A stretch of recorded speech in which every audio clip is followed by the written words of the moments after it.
What do you want to say to your exes?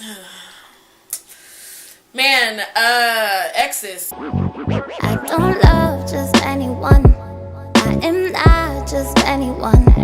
I rock heels, I rock Jordans, and I wear wigs and rock my natural. Can you believe he says I'm pretty for a dark skin? He was dark skin.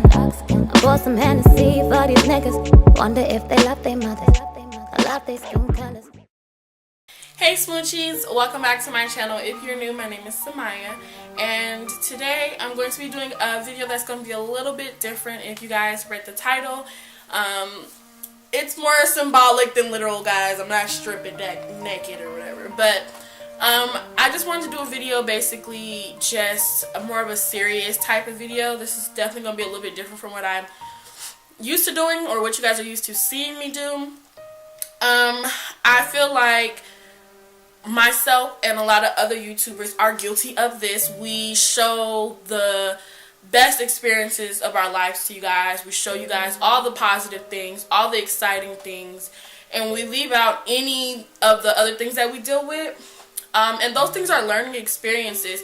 I just want to point out that I am not perfect by any means. No one is. I do not live a perfectly happy life. I don't have an exciting life 24/7. What I show you guys is just basically what I'm comfortable with showing you guys. So I want to make myself very uncomfortable right now, and I'm going to spill all my tea all over the place. I'm spilling my tea, guys. I'm going to tell y'all some very, very, very personal things about myself. I'm just going to be very raw, open, and emotional, and just really open up to you guys. This is going to be somewhat like my therapy session because I can't afford therapy. But no, I think that people should talk to people and get things out. And I have a major problem with bottling things in and trying to be strong and basically pretending to be okay all the time. And it is okay not to be okay. It's okay to have, you know, your moments, as long as you do not let them swallow you whole, and just be your life. So I feel like this is a teaching opportunity. I have this platform which a lot of young women, or young people in general, but mostly young ladies watch me, and I get a lot of messages about how they're inspired by me, by how they look up to me and that sort of thing. And so I want to walk in my truth with this channel. I want to be very vulnerable and open with y'all as much as I possibly can, so that you actually can be inspired by me for real things, not for what I just portray.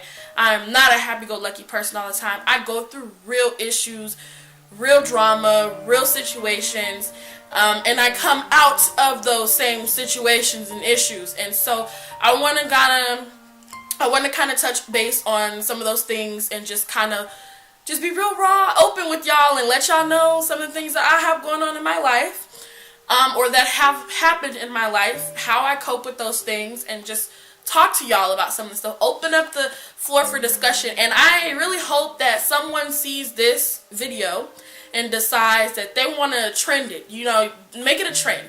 Especially black women or just people in the black community. We have a thing where we don't like to ask for help because we don't want to seem like we're weak. We don't want to seem like we're asking for handouts. We don't want to talk about our problems and talk about things like depression, anxiety, and other mental illnesses. So this platform, I want to use it to be very comfortable and to be very honest with y'all. And I hope that someone sees this and they decide to do the same, and then someone sees theirs and they decide to do the same, and we make it a trend to actually be honest with each other and with ourselves, and to talk about things that we would normally bury and probably be more ashamed to say. So I'm gonna put it all out there.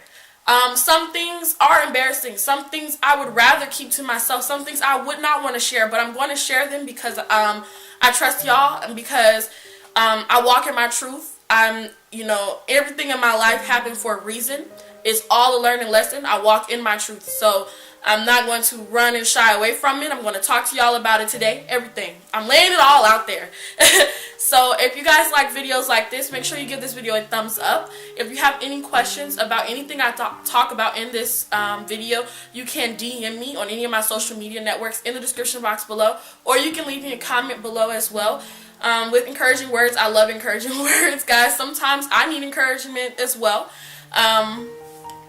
So yeah, let's get started into the video. I made a series of prompts. They're not necessarily questions, but just things I want to talk about with y'all. So I'm just going to go through them, and I'm just going to be as open and honest as I possibly can, and I really hope that you guys hold any judgment, because chances are someone else is going through some of the things that I have been through, and they need to hear that they're not alone.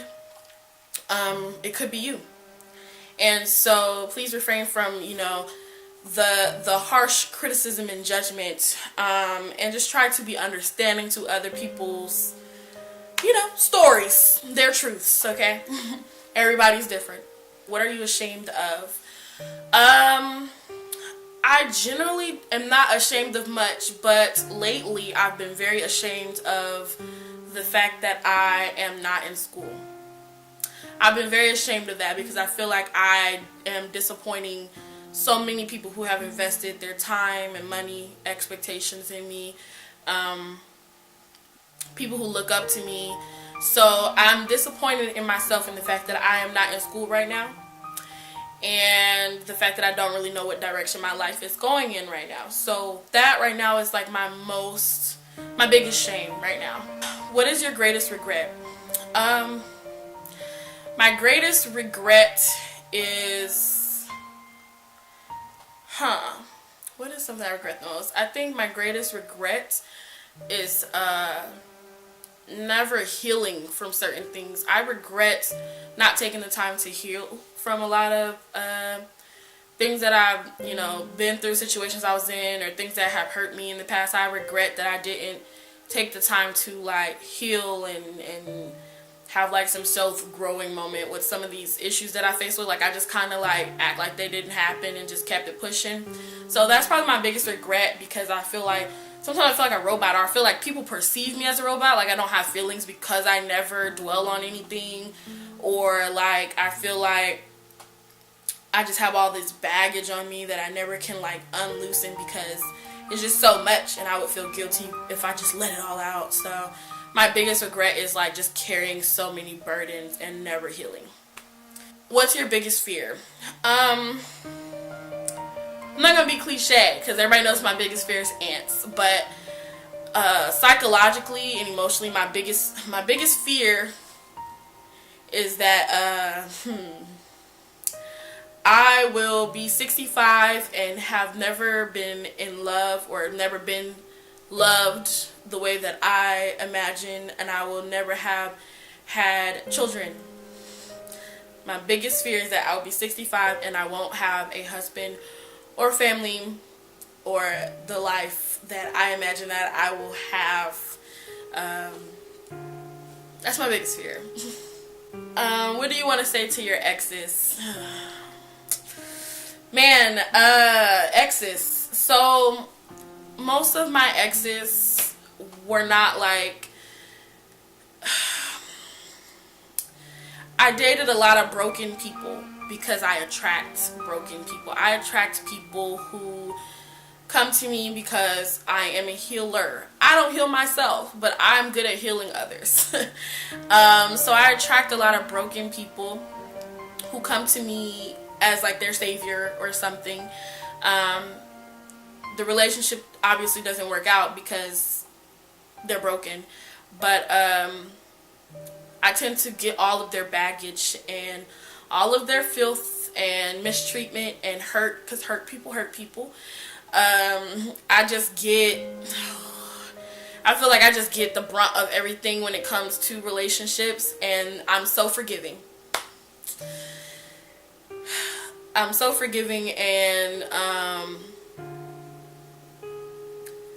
I want to say I don't appreciate being used as a counselor, as a therapist, when my intention is to be in a loving relationship. I don't appreciate not feeling like the girlfriend or the person that you are in love with, but more so like someone you unleash all your baggage to. And then when you are no longer broken, or when you are on the mend, being cast aside, determine that you no longer want to be with me because I've seen too much. I've seen you at your lowest and your weakest, and so you don't want to be reminded at that point. So now you walk away and you leave me and you go on to the next woman and you be the man that I wanted you to be, but for her. I don't appreciate that.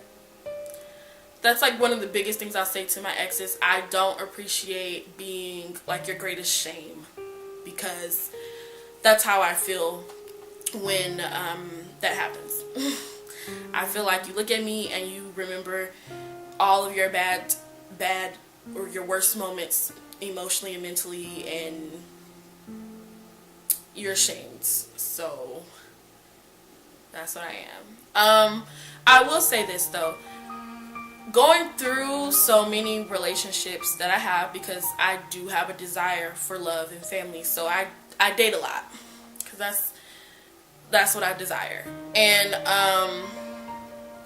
going through so many relationships, I have learned that maturity is a double-edged sword. It can be your greatest strength or your biggest weakness. And in some relationships, being mature and saying we can be friends afterwards has scarred me more than it has helped me, because I had to watch the person that I love someone else in a way that they never loved me, even with all the time, energy that I put into a relationship.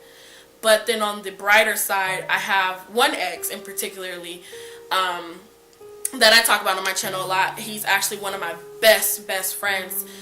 This is my longest relationship, and we are so close. We're best friends, and I feel like that's what our relationship was always meant to be. I can call this ex and I can talk about current relationships and get feedback.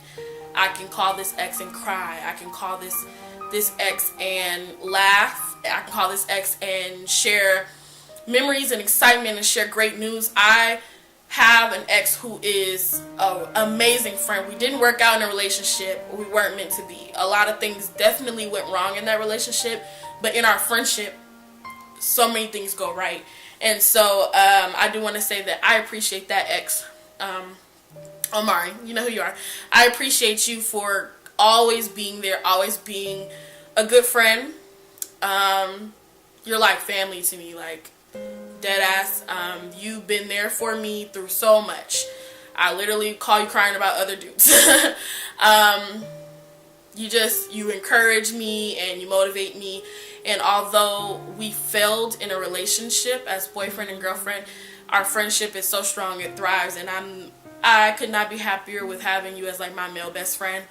Like, you're dope. Like, you're so dope that I definitely could not imagine getting married to the love of my life without you being there to like cheer me on and to see me off. Like, that's how much I love you, dude. Like, that's how much I love you. You're awesome. When's the last time you cried and why? I cried like 4 days ago, I think. I was in the car with Morgan. We were coming from donating plasma. We struggle sometimes financially, and you know, sometimes we get desperate. And so one of the things that we were doing out of desperation was donating plasma, because they pay you. So we were coming from donating plasma, and we were going to go to Walmart, and we pulled in the parking lot, and I just remember just talking about how I was sick of rejection. I felt like I was being rejected from all angles, and nothing was going right. Like, everybody was telling me no, or you know, like doors were just being slammed in my face. I just felt like I was a walking L. Like, I was just losing constantly, and I was just wondering, like, when is it gonna be my turn to win? And I broke down crying in the car in the parking lot of Walmart. Yeah, so that was the last time I cried, and I was really emotional. That day was just really I don't know what it was about that day, but I woke up emotional. I woke up just sad, and I just have those days sometimes. I battle with that, and I just wasn't feeling that day, and then things started going wrong early in the day, and it just felt like a domino effect. So yeah, that's the last time I cried. But I'm a crybaby, so it doesn't say much. I cry. I cry pretty often. Something that happened to you as a child that affects you as an adult today. As a child, my father, he was not faithful to my mom. He had several children on the side throughout their union. 3, and with 2 different women, and he kept it a secret for years. We didn't know until those kids were pretty darn up there in age. He told my mother's kids, which is myself and the 2 children I was raised with, he told us on Father's Day one year, and obviously we were very, our world had been turned upside down because we just had no idea, didn't suspect anything like that. He told us, and then he manipulated us into keeping it a secret from my mom for about 5 years. That took an emotional toll on all of us as kids because we were put in a really tough position. We were put in the middle of our parents, either betraying our dad and telling on him, or betraying our mother and keeping it a secret. At first, we didn't realize that we were keeping it a secret. We were literally manipulated at first. But then as we got older and we realized, oh, we've been keeping this a secret, it felt like it was too late to tell her because she was already betrayed. My mom ended up figuring it out. She found out after I went to college, and naturally she felt very betrayed. Everybody in the family knew, grandmas, aunts, cousins, uncles, us. Everybody knew but her. She was the last person to know. She felt very, very betrayed because she had been living a lie, clearly, and I don't think I ever forgave myself for that because me and my mom are really close.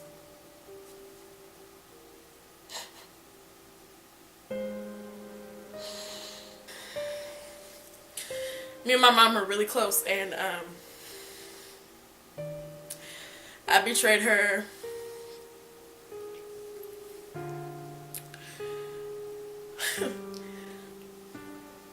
She gave me life. She brought me into this world, and I betrayed her. I kept the secret for a long time, and it wasn't a simple thing. It wasn't like we just willy-nilly kept the secret and didn't care. My sister and I, because we were the older ones out of the group, my little brother had no idea what was going on. He was really young. My sister and I, though, we would stay up till like 3 o'clock in the morning. Like, we were in high school. We would stay up so late, and we would just be crying and hugging each other and trying to convince each other to get the courage to go and say something. And we just couldn't because we feared that she would hate us, that she would feel so betrayed in us, that she would never look at us the same as her kids. So we were scared, and we talked ourselves out of it all the time. So when we got to college and she found out through Facebook, thanks Facebook,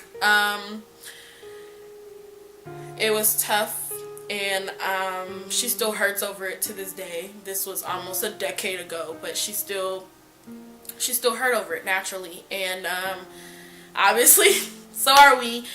But yeah, I never forgave myself because I don't think my mom ever really fully forgiven me.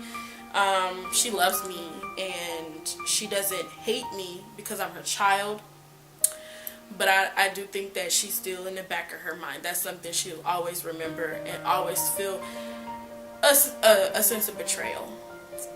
So what do you desire most in life? I kind of just told y'all a little bit, but I think my biggest desire, and I feel like I face a lot of judgment for this because people think, you know, you're so smart, you're so educated, you should be a career woman, you should be focused on, you know, being a businesswoman and having a career. And all my life I thought I could have both, and now at this age I feel like people are forcing me to choose. And if I have to choose between the two, my biggest desire is to be a wife and mother. I think that that's the meaning of life, is love, to have experienced love, and those are the ultimate forms of love. I think when you die, not to be ominous, but when you die, you don't take your items with you, but you can leave a legacy. When I die, if I own a home, it's going to go to somebody else. When I die, if I own a car, it'll be someone else's car. When I die, if I have money in the bank, it'll be someone else's money in the bank. All of these things I can't take with me when I die. I'm not leaving anything behind when I die. So, but if I have people who love me, I'm leaving a memory. I'm leaving a legacy. So that's the most important. That's my desire.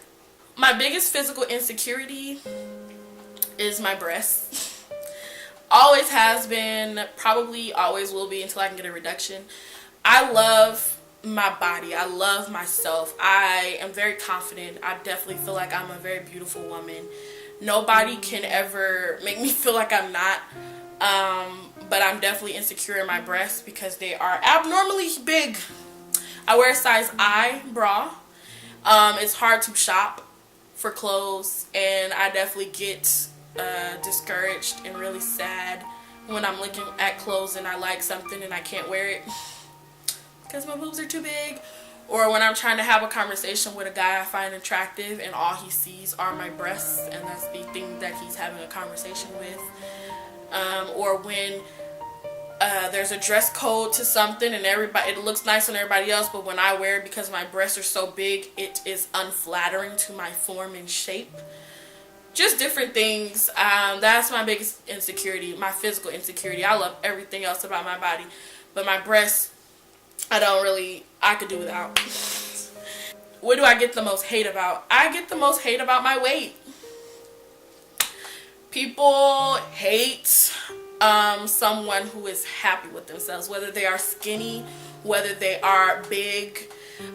They just hate when you're happy with yourself. Either way, like, they feel like if you're skinny and you're happy, why are you skinny and happy? You need an ass. Where are your thighs at? If you're big and happy, they're like, why are you big and happy? You gotta be unhealthy. You need to lose some weight so you could wear your stomach out. Like, they just don't like when you're happy with yourself. So I get some random ass hate about my weight. It'll be so random. It's never from my smoochies though. Like, I have the most loving and supportive fans. Like, y'all are so sweet. But I see other people, like other YouTubers, have some really cruel and mean fans, like just in their comment sections. Like, sometimes I don't even want to comment on videos that I like on YouTube because I know that these crazy ass, damn young ass, damn cruel people come out of nowhere. Like, it'll be a video about a puppy and I'll be like, oh my god, that puppy's so cute, and then they'll be like, yeah, but you're not, you're fat. What how am I bothering you? Like, why was that even necessary? So stuff like that, that's what I get the most hate about, is my weight. And that's also one of the reasons why I'm so confident in myself, because I've been getting so much hate about my weight since for like ever. So it just rolls. I'd be like, okay, but my man don't say that. Oh, okay, but the dudes in my DMs don't say, oh, okay, but my mirror don't say that either, hun. But anyway, I'm just saying, you gotta be confident in yourself because you're gonna get hate about something, and I don't let that stuff tear me down, because I've been told I'm beautiful, and not even so much that, I tell myself I'm beautiful, so that's all that matters. 3 things I want to improve in myself. I want to be more assertive. That's number 1. I just want to be in a position, in a place where I can actually speak up without feeling guilty or feeling like I'm walking on eggshells, hurting someone's feelings.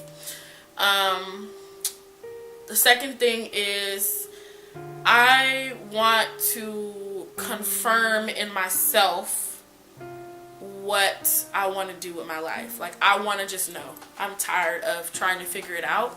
So one of the things I want to improve on is figuring it out and just knowing and going in a direction with that. And third, see what else I want to improve on. I want to improve on forgiveness. One of the things that I do is I harbor grudges. I harbor a lot of grudges. I don't let things go. I have a hard time forgiving people that have hurt me. I cut people off without saying nothing. And that's not right. It's not right for me or for the people that I do it to. That's one of the things I really want to work on, is like forgiveness in myself and in others. Stop holding grudges, girl. 3 things I love about myself. I love my ability to move on. I love that I don't dwell on things and that I can move forward and like just keep it pushing. Like, I don't let things hold me back. I love that about myself. Like, no matter how I'm feeling, I push through. I do love that. I love my nurturing spirit. I love that I want to help people. I love that I like to give. I love that, you know, I'm just very nurturing, and I like that about myself a lot. I love my ability to listen. I listen to myself. I listen to others, and I can understand. I listen to understand. I don't listen to respond. I like that about me. I like that I'm a good listener, that people feel comfortable talking to me, sharing with me, being near me, just being. I love that. Something people love about me that isn't actually true. Let's see. It's a lot of things I feel like isn't true that people really like about me. But I want to say, like, the major one that people love about me that isn't actually true is they love that I have it all together. I don't have it all together. A lot of people think that I am some poster child for success. But I guess that depends on your definition of success. But people think I have it all together. They're like, oh, but you got an apartment, you got a car, you live by yourself, you pay your own bills. That's success. You got it all together. But I don't think so. I live paycheck to paycheck. I struggle. Sometimes my heat get cut off. Sometimes my shoes rip and I can't afford to buy new ones. Sometimes my window in my car is broken for over a year and I can't afford to fix it. Sometimes I get in relationships with really, really bad people and I get my heart stomped on and ripped, shredded in a billion pieces, and I struggle to put myself back together. Sometimes I am depressed and I wake up sad. Sometimes I go to bed crying. Sometimes I don't have the appetite because I'm so anxious and queasy. Sometimes I'm so exhausted from work that all I can do is roll out of bed, put my hair in a dry ass ponytail and go. Sometimes I don't feel like doing day-to-day stuff like cooking or cleaning or talking to people, socializing, doing anything. I don't have it all together, but a lot of people see the outside looking in because I hold it all together. Doesn't mean I have it all together. There's a lot that goes on once I close this door behind me, and you'll never know because I don't share it a lot. But that's the raw truth. That's the real right there. Like, I don't have it all together. Shit's hard. What am I proud of? I am proud of my courage.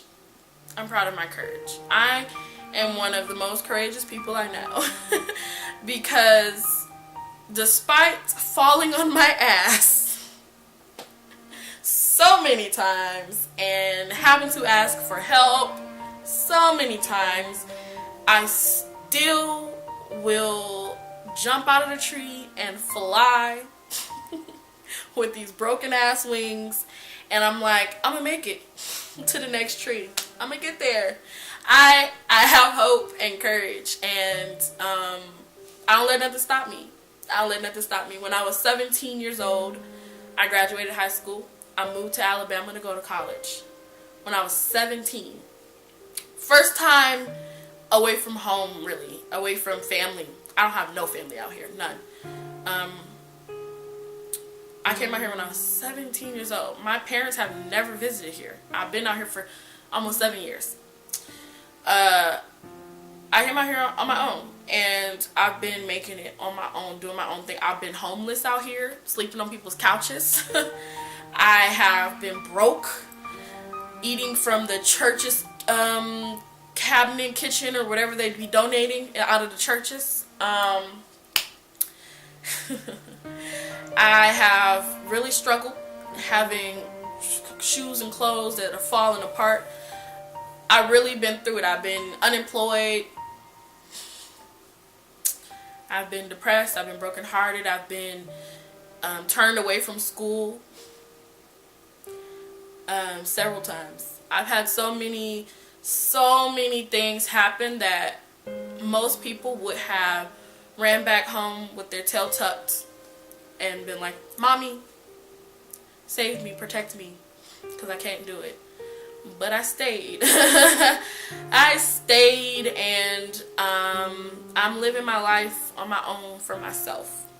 Not because I want to be stubborn, but because I have to do it at some point. So, don't matter when I start, it has to happen. I gotta make it on my own. And so, to make it on my own, I have to learn how to not make it. I have to fail. I have to fail in order to achieve. And so, I keep going. And that's what I'm most proud of. That of all my failures and all the times I fell on my ass, I keep going. A loss that I never got over.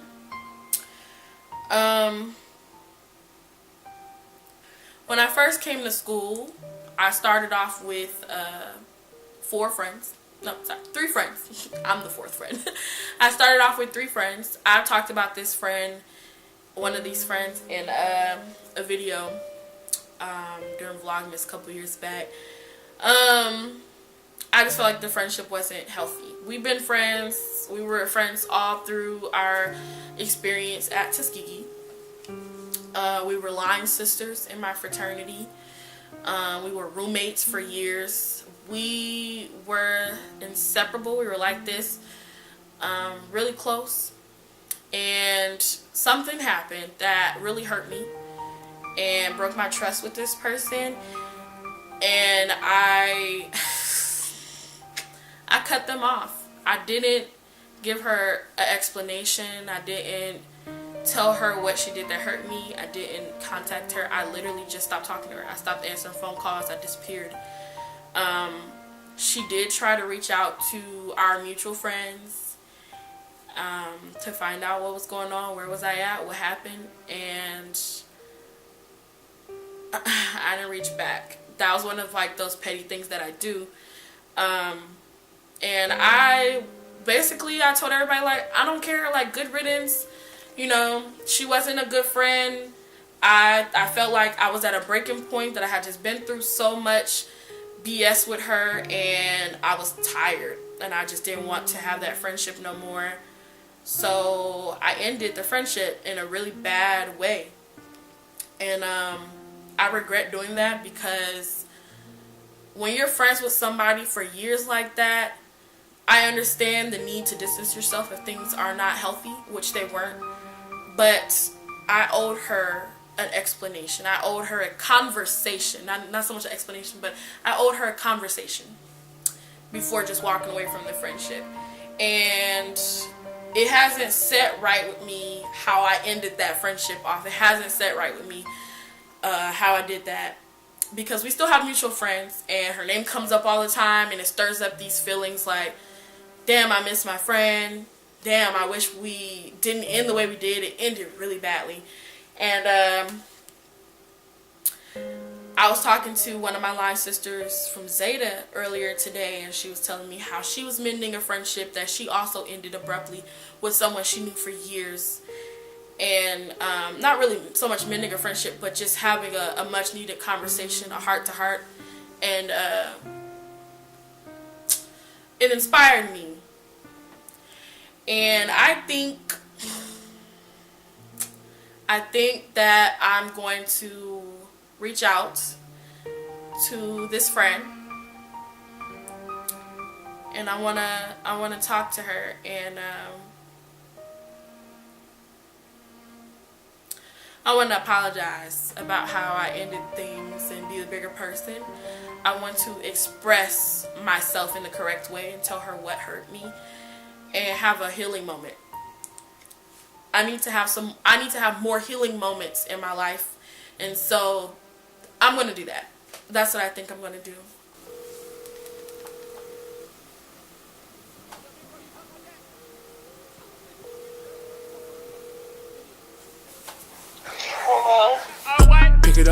Pick it up, groove. Baby girl, watch how you move. I got them vests on my shoes. I pop up, put it, I lose. Wait, speed it up. Look at the diamonds, they eat it up. Got me 2 bitches, I eat it up. They thinking I'm wife and deleting them. Oh,